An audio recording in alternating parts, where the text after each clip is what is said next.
ప్రస్తుతం భూమి మీద మగపిల్లల సంఖ్య తగ్గిపోతుంది. ఇక భవిష్యత్తులో మగపిల్లలే పుట్టరు అనే ప్రమాదం కూడా పొంచి ఉందట. దీనికి కారణం ఏంటంటే మగవారిలో వై క్రోమోజోమ్ అనేది తగ్గిపోతూ ఉందని ఒక అధ్యయనం తేల్చింది. సో ఇది అందరినీ ఆందోళనకు గురి చేస్తున్న విషయం. మరి దీనిలో నిజమెంత వివరాలు తెలుసుకుందాం. మనతో పాటు ప్రముఖ న్యూరో సర్జన్ డాక్టర్ రంగనాథం గారు ఈస్టర్ ప్రైమ్ హాస్పిటల్ నుంచి ఉన్నారు. డాక్టర్ గారు నమస్తే అండి. నమస్తే డాక్టర్ గారు, ఇంకా మగపిల్లలు పుట్టరు, వై క్రోమోజోమ్ అంతరించిపోతుంది, మగజాతి మనుగడే ఉండదు అని చెప్తూ ఉన్నారు. మనుగడ ఇన్ ద సెన్స్ ఇంకా మగపిల్లలు ఉండరు అని. ఏంటి డాక్టర్ గారు అది? ఇది ప్రతి సంవత్సరం వస్తున్న తంతండి. ఎందుకో గాని అంటే ఎవరైనా మగజాతికి విరుద్ధంగాను పని చేస్తున్నారా అన్నట్టు అనిపిస్తుంది. ఎందుకంటే ప్రతి సంవత్సరం ఇలాంటిది ఒకసారి రావడం, అది కనుమరుగైపోవడం, మళ్ళీ నెక్స్ట్ ఇయర్ రావడం వార్త. ఇప్పుడు హిందూ ధర్మంలో బ్రహ్మ మనుషుల్ని, ఆ తర్వాత స్త్రీలని పుట్టించాడు. క్రైస్తవ శాస్త్రం బైబిల్లో యాడమ్ అండ్ ఈవ్ అని ప్రపంచం అక్కడి నుంచి మొదలైంది. అక్కడ ఆడమ్ నుంచే ఈవ్ వచ్చారంటారు, మగవాడి నుంచే స్త్రీ వచ్చింది. సరే, ఇస్లాం ఏదైతే ఖురాన్ ప్రకారం యాడమ్ అండ్ హవా, వాళ్ళు ఈవ్ అనరు, హవా. ఆ యాడమ్ని క్లే అంటే ఒక బంక మట్టి నుంచి ఆయన తయారు చేసి దానికి ఒక రూపం ఇచ్చాడు, ప్రాణం పోసాడు అల్లా అని. సృష్టి మొత్తం మీద ఏం చెప్పినా అంటే ఏ ధర్మంలోనైనా కానీ మానవుడు ఉండాలంటే, మానవ తాలూక సంతతి జాతి ఉండాలంటే మనిషి తర్వాత మగవాడు ఆడది ఉండాలి కదండి. లేకపోతే ఈ సృష్టి ఎలాగండి, ఈ ప్రపంచం ఎలా నడుస్తుంది? అయితే వాళ్ళు చెప్పడానికి కారణం కూడా పూర్తిగా లేకపోలేదు సుమా. ఏ కారణం వల్ల నీతో కానీ అంటే నేనేదో స్త్రీ ద్వేషం కాకపోయినా కానీ సృష్టికర్త కూడా కొంచెం మగవాళ్ళని చిన్న చూపు చూస్తున్నాడే ఉన్న కనిపిస్తుంది. ఒక 160-160 మిలియన్ల క్రితం అట ఎక్స్ క్రోమోజోమ్, వై క్రోమోజోమ్ రెండు ఒకటే సైజులో ఉండేదట. అసలు ఎక్స్ క్రోమో, వై క్రోమోజోమ్ చెప్పే ముందు మనిషిలో 46 క్రోమోజోమ్లు ఉంటాయి, అంటే 23 జతలు. అది శాస్త్రం. 22 జతలు అయితే ఒకే తీరులో ఒకే ఉంటాయి, వాటిని ఆటోజోమ్స్ అంటారు. ఈ మిగతా రెండు ఏవైతే ఉన్నా, ఒకటి ఎక్స్ ఒకటి వై, ఇది సెక్స్ క్రోమోజోమ్, ఇది అమెరికా. 2 ఎక్స్లు ఉంటే ప్రతీతి అందరూ వాళ్ళు చెప్పేది ఏంటంటే స్త్రీ జరుగుతుందని. ఒక ఎక్స్ ఒక వై ఉంటే మగవాడు జన్మిస్తాడు, బిడ్డ మగవాడని. ఇది జన్యుపరంగా శాస్త్రం, జెనెటిక్స్ ప్రకారం శాస్త్రం. అలాంటిది ఈ వై క్రోమోజోమ్ గురించి ఏం జరుగుతుందంటే, ఇందాక చెప్పినట్టుగా 160 మిలియన్ల సంవత్సరం క్రితం రెండు ఒకటే సైజులు ఉన్నాయట. మరి ఏ కారణాంతరం వల్ల కానీ నెమ్మదిగా వయసు క్రోమోజోమ్ తాలూకా సైజు తగ్గిపోయి ఇప్పుడు ఎక్స్ క్రోమోజోమ్ తాలూకా 1/3 అంటే ఒక 1/3 అయిపోయిందట. సైజ్ తగ్గిపోయింది అంటే సంఖ్య తగ్గిపోయిందా? 2 తర్వాత సంఖ్య. దాని గురించి, సంఖ్య గురించి మీరే దాని జీనోమ్ సీక్వెన్స్ అంటారు. అంటే ఒక క్రోమోజోమ్ లో అమెరికా జీన్స్ అని, అదొక పెద్ద సృష్టి. అది అమెరికా ప్రకారం ఒక శాస్త్రవేత్త ఎవరైతే ఉన్నారో గ్రేస్ అని, వారు చెప్పడం ఏంటంటే 1438 జీన్స్ ఉండేవట వై క్రోమోజోమ్ స్టార్టింగ్లో, వారి లెక్కది. ఇప్పుడు అదెప్పుడు ఒక 300 మిలియన్ల సంవత్సరాల్లో 1438 నుంచి 1393కు వచ్చేసాయట. అంటే ఏంటి, ఇంకా 45 మిగిలాయి. 300 మిలియన్ సంవత్సరాలు తగ్గిపోతే వచ్చే 10 నుంచి 11 మిలియన్ సంవత్సరాల్లోనే అసలు ఇంకా ఉండవు అని. అంతేగా. దాన్ని బట్టి వాళ్ళు ఏమన్నారంటే ఇంకా మగజాతి ఈ భూమి మీద ఉండదా. అయితే ఆ మాట, స్టేట్మెంట్ ఇచ్చే ముందు ఇది ప్రెస్లో చాలా గగ్గోలు, ప్రతి పేపర్లో కూడా, ప్రతి ఛానల్లో కూడా. సింపుల్గా ఆలోచిస్తే మగజాతి కంటే లేకపోతే ప్రపంచం ఎలా ఉంటుంది? సరే, ఎప్పుడో గుండమ్మ కథలో ఒక చిన్న పాట ఉంది, లేచింది నిద్ర లేచింది మహిళా లోకం, దద్దరిల్లింది పురుష ప్రపంచం. అంటే ఇది పురుష ప్రపంచాన్ని దద్దరిల్లడానికి, భయపెట్టడానికి చేసేటువంటి ప్రయత్నమా అని నాకు అనిపిస్తుంది. ఎందుకంటే సృష్టిలో వై క్రోమోజోమ్ లేకపోయినంత మాత్రాన సృష్టి ఆగిపోదట. అంటే ఏమిటి, మగ క్రోమోజోమ్ అన్నది వై ఇప్పటి వరకు ఉన్నా కూడా అలాంటి పద్ధతులు ఉన్నాయి అని ఇప్పుడు చెప్తున్నారు. ఇప్పుడు ఉదాహరణకి ఒక జర్మ్ సెల్ అని ఉంటుంది, ఎక్కడి నుంచి అయితే గుడ్డు, అదే స్పర్మ్, ఈ రెండు కలిస్తే కదా ఇప్పుడు ఏది ఫలదీకరణ జరుగుతుంది, జీవ ప్రక్రియ ఎప్పుడే మొదలవుతుంది, పిండం తయారవుతుంది. ఆ తర్వాత అందులో రెండు కలిసిన తర్వాత అందులో ఎక్స్ వై కలిస్తే ఇంతవరకు ఉన్నటువంటి నాలెడ్జ్ ఏమిటంటే మగ శిశువు, లేదు ఎక్స్ అయితే ఆడ శిశువు అని. ఇక్కడ ఒక చిన్న విషయం జరుగుతుంది, ఒక ప్రక్రియ ఉంది, ఇది సృష్టిదే, మియోసిస్ అని. ఆ మియోసిస్ అంటే ఏమిటి? నార్మల్గా ప్రతి క్రోమోజోము ఒక జత ఉంటుంది, కానీ ఈ ఏదైతే ఫలదీకరణ జరగడానికి సగం క్రోమోజోములే ఉంటాయట. అంటే 46కు బదులు 23 ఉంటాయి. ఎందుకంటే అవి మళ్ళీ ఇంకోసారి డివైడ్ అవ్వాలి. అంటే 23 2 సార్లు డివైడ్ అయితే 46 అవుతుంది కదా. అప్పుడు నార్మల్ క్రోమోజోమ్ సరిపోతుంది. సరే, శిశువు ఏ శిశువు అన్నది మన చేతిలో లేదు. అట్లాంటిది అదే కానీ కాకపోతే 46 ముందు నుంచి ఉండి మళ్ళీ డివైడ్ అయితే 92 అయిపోతాయి కదా. అంటే సృష్టికి వ్యతిరేకం కదా.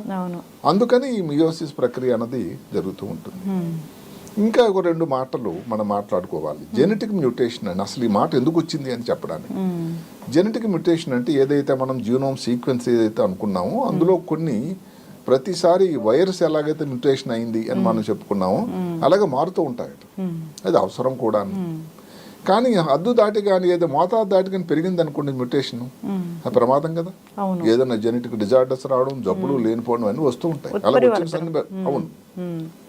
సో దానికోసం ఆ సృష్టి ఒకటి జెనెటిక్ రీకాంబినేషన్ అని ఒకటి వచ్చింది. అంటే 2 క్రోమోజోములు ఉన్నాయి. ఈ క్రోమోజోమ్లో ఉండేటువంటి డిఎన్ఏ ఏదో కొన్ని ఎంజైమ్స్ దానిని ముక్కలు చేసేస్తుందట. చేసేసి పక్కనున్న క్రోమోజోములు చేరవేస్తుంది. అదొక ఎవరి ప్రమేయం లేకుండా జరిగే ప్రక్రియ. అలాగే జరిగి 2 కొత్త క్రోమోజోములు తయారవుతాయి. ఎలాంటి క్రోమోజోములు? 2 పనితీరు వేరు వేరు. ఈ రీకాంబినేషన్, జెనెటిక్ రీకాంబినేషన్ ఎందుకు ముఖ్యమంటే ఈ మ్యూటేషన్ జరుగుతుంది. ఏదైతే ప్రమాదకరమైనవి తయారవుతూ ఉన్న శరీరంలో, అదే కానీ మరి మనం బయటకు తీయకపోతే ప్రాణానికే ప్రమాదమే. సరిగదా, కొత్త కొత్త జబ్బులు వచ్చేదానికి ఆస్కారం ఉంది. ఇక్కడ మళ్ళీ సృష్టి తాలూకా విస్తరం అంటే స్త్రీకి ముందు ఫర్వగా ఎలా చేస్తున్నారంటే 2 ఎక్స్ క్రోమోజోములు జరుగుతూ ఉంటాయి. ఈ ఎక్స్ క్రోమోజోములు 2 ఉండడం వల్ల ఏం జరుగుతుంటుంది? 2 క్రోమోజోములు కలిసి ఈ మ్యూటేషన్ వల్ల వచ్చిన చెడు పదార్థాలను వేరుపాడేయడానికి సరిపోతుంది.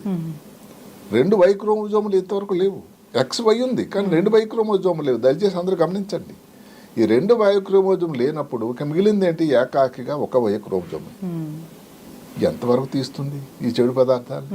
తీసి విసిగిపోయి ఇంకా చివరికి ఆ వై క్రోమోజోమా డిజింటిగ్రేట్ అయిపోయి ఒక స్టేజ్లో కనబడకన్నా అయిపోతుంది. అసలు జరుగుతున్నది ఇది, ఏది జన్యుపరంగా శాస్త్రం ప్రకారం. అందువలన ఇప్పుడు శాస్త్రవేత్తలు ఏమిటంటే అది లాంగ్ రన్లో ఇంకా మగజాతికి అంతరించిపోయేదానికి ఆస్కారం ఉందా అని ఒక అనుమానం అయితే పెట్టారు. అయితే సృష్టితాల గొప్పతనం ఏమిటంటే దానికి విరుగుడు కూడా వచ్చింది. మళ్ళీ జపాన్ నుంచి ఒక గొప్ప పరిశోధన వచ్చింది. ఎసాటో కురుకోవా అని ఒక లేడీ సైంటిస్టే, ఆమె జెనెటిసిస్ట్. ఆమె చాలా గొప్ప పరిశోధన. ఇది నేషనల్ సైన్స్ ప్రొసీడింగ్స్ అన్న దాంట్లో ఒక పరిశోధన పత్రం వచ్చింది. ఆమె మానవుల గురించి ఇవన్నీ ఎలాగ అందరూ చెప్తున్నారులే అని స్పైనీ ర్యాట్స్ అని ఉన్నాయటంటే మామీ స్పైనీ ర్యాట్స్ అని వాటి మీద పరిశోధన చేశారు. ఎందుకనంటే అక్కడ వై క్రోమోజోములు ఆ ర్యాట్స్కి లేవట ఎలుకల్లో. కానీ మగ ఎలుకలు ఉన్నాయి, ఆడ ఎలుకలు ఉన్నాయి. చూసారా? అంటే ఏదో తేడా ఉండాలి వీటిలో అని.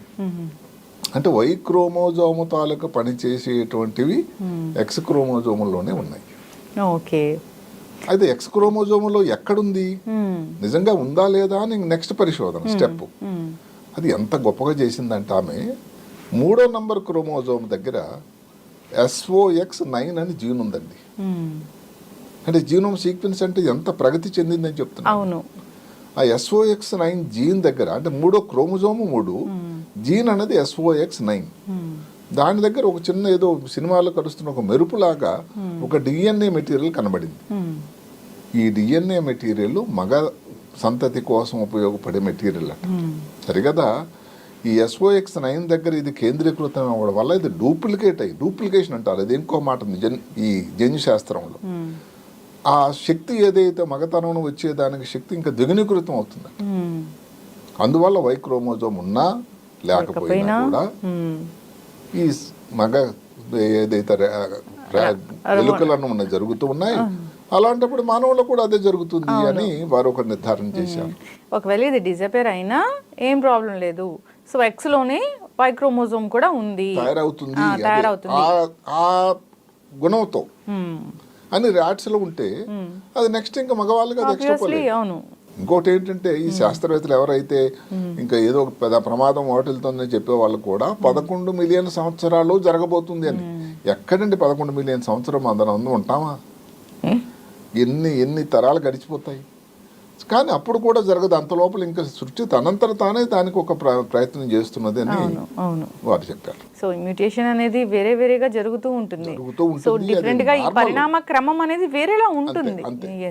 ఇప్పుడు ఏదైతే లేదు అని అనుకున్నది మరి అది థర్డ్ క్రోమోజోమ్ ఇప్పుడు మానవుడికి అయితే ఇంకో క్రోమోజోమ్ దగ్గర ఏదో వస్తుంది ఆబ్వియస్లీ. అండ్ మొత్తం మీద ఏదైతే ఒక మానవుడు, మగవాడు, స్త్రీ ఇద్దరు ఉంటారు అక్కడ. అదే కాకుండా ఇంకొక చిన్న మాట ఉందండి. నిజంగా మనం ఏదో ఇలాగ అయిపోవాల్సినంత లేదు. మగవాళ్ళకి 2 X క్రోమోజోములతో ఉండే మగవాళ్ళు ఉన్నారండి.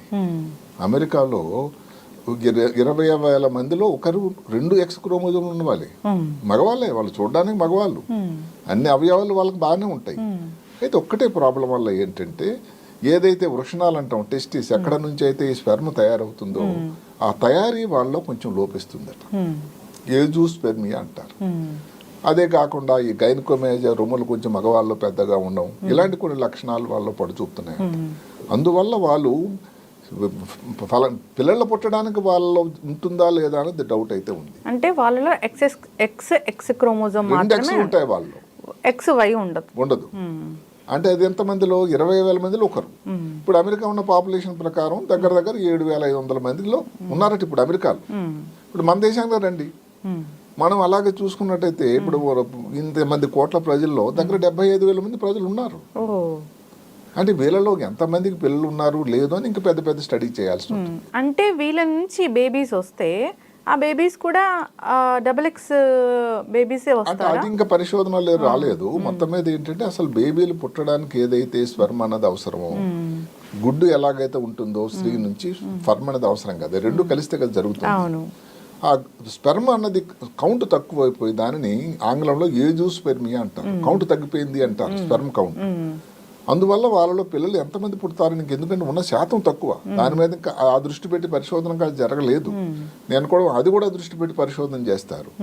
మొత్తం మీద ఇప్పుడున్న సమాచారం బట్టి అంతవరకు వాళ్ళలో పిల్లలు పుడుతున్నారా లేదా, ఎంతమందికి పిల్లలు పుడుతున్నారు, పుడితే ఎలాంటి పిల్లలు, వాళ్ళకు అంగవైకల్యం ఉందా లేదా, ఇవన్నీ మనం తర్వాత చెప్పుకోవాల్సింది. మొత్తం మీద 2 X జీన్ క్రోమోజోమ్స్ తో ఉండే మగవారు కూడా ఉన్నారు ప్రపంచంలో. అయితే డాక్టర్ గారు, ఇప్పుడు ఇలాంటి ఆర్టికల్స్ వస్తూ ఉంటాయి. సో ఇలా వచ్చినప్పుడు అందరు భయపడిపోతూ ఉంటారు, కలవరం మొదలైంది ఆల్రెడీ. సో నిజంగానే అంతరించిపోతుందా ఎట్లా ఏంటి అనేది. సో అయితే సైంటిఫికల్గా ప్రూవెన్ అనేది ఉంది. సో X క్రోమోజోమ్స్లోనే Y క్రోమోజోమ్ కూడా ఇంక్లూడ్ అయి ఉంది ఆ ర్యాట్స్లో. సో అట్లాగే అవుతుంది మిలియన్ ఇయర్స్ తర్వాత, ఇప్పుడు కాదు.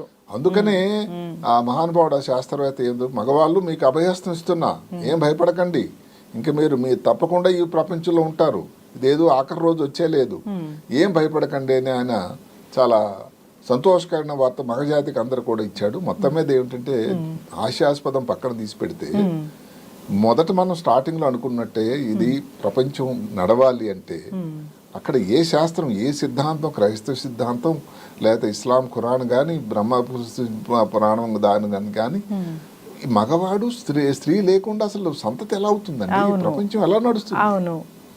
మీరు ఆడమని ఇవి పెట్టండి, మగవాడు స్త్రీ అని చెప్పండి, పేర్లు ఏది పెట్టండి, అందువల్ల ఇదేదో నా ప్రకారం కూడా ఇది అంతరించిపోవడానికి ఆస్కారం అయితే అనిపించటం లేదు. వాళ్ళు ఏంటంటే ఒక కౌంటింగ్ చేసి ఒక మ్యాథమెటికల్ ఫార్ములా దాన్ని ఎక్స్పోలేట్ చేశారు. అంటే 300 మిలియన్ సంవత్సరాల్లో 1398 కానీ కరిగిపోయినట్టయితే వై క్రోమోజోములో జీన్స్ ఇంకా 10 మిలియన్ సంవత్సరాల్లో 45 పోతాయి కదా అని ఒక లాజిక్ ఉపయోగించారు. అది మ్యాథమెటికల్ ఫార్ములా తప్ప అది మెడికల్ సైన్స్లో అది వర్తిస్తుందా అనేది మనం చూడాలి. ఖచ్చితంగా డాక్టర్ గారు చాలా చక్కగా చెప్పారండి. ఏదైతే వైరల్ అవుతుందో ఈ ఇష్యూ అనేది, సో అది మిలియన్ ఇయర్స్ తర్వాత జరుగుతుందా జరగదా అనేది ఒక ప్రెడిక్షన్ మాత్రమే. సో అప్పటికి ఎన్నో రకాల మ్యూటేషన్స్ జరగవచ్చు, ఎన్నో రకాల పరిణామాలు జరగవచ్చు. సో అప్పటికి సైన్స్ చాలా డెవలప్ అవ్వచ్చు. సో ఇప్పుడు జరుగుతున్న దాంట్లో కూడా అది ఏమీ అంతరించిపోయినట్లు ఏం కనపడలేదు. ఇందులో లేశమంతా నిజం ఉన్నా సైన్స్ ప్రకారం దానికి పెద్ద పట్టు లేదు. ఎస్, ఏదైతే ర్యాట్స్ లో జరిగిందో దాంట్లో ఇన్విజిబుల్ గా ఉంది వై క్రోమోజోమ్ అనేది తెలుస్తుంది మనకి. ఏదైనా కానీ గొప్ప గొప్ప ప్రయోగాలన్నీ ఫస్ట్ ర్యాట్స్ లోనే జరిగాయి కదండి. తర్వాత ఇప్పుడు పెద్ద పెద్ద జంతువుల మీద చేయడానికి ఆస్కారం లేదు. ఎనిమల్ వాళ్ళ తాలూకు సపోర్టింగ్స్ వాళ్ళందరూ కూడా ప్రియులందరూ కూడా ఇది పెడతారు. అందుకని ప్రయోగాలన్నీ కూడా ర్యాట్స్ లోనే జరుగుతున్నాయి.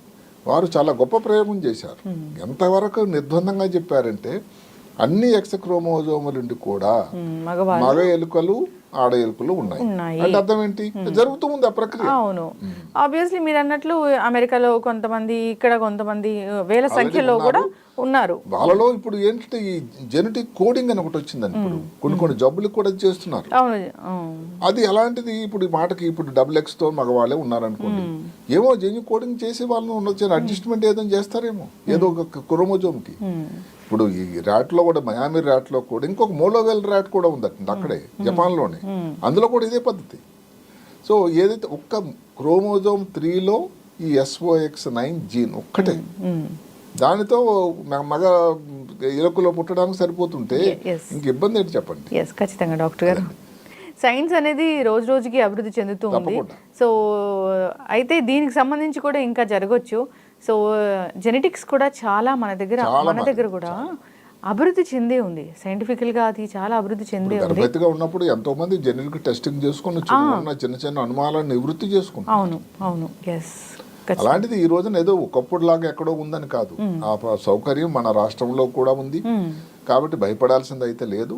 దానికి ఏది ఇబ్బంది అని పడుచూపుతుంది అనగానే తద్వారంగా తొందరగానే సత్వరంగా కానీ చర్య తీసుకున్నట్టయితే దాన్ని ఆనకట్ట వేయడానికి కూడా జెనెటిక్ కోడింగ్ లాంటిది అవన్నీ చాలా ఉపయోగపడుతూ ఉన్నాయి.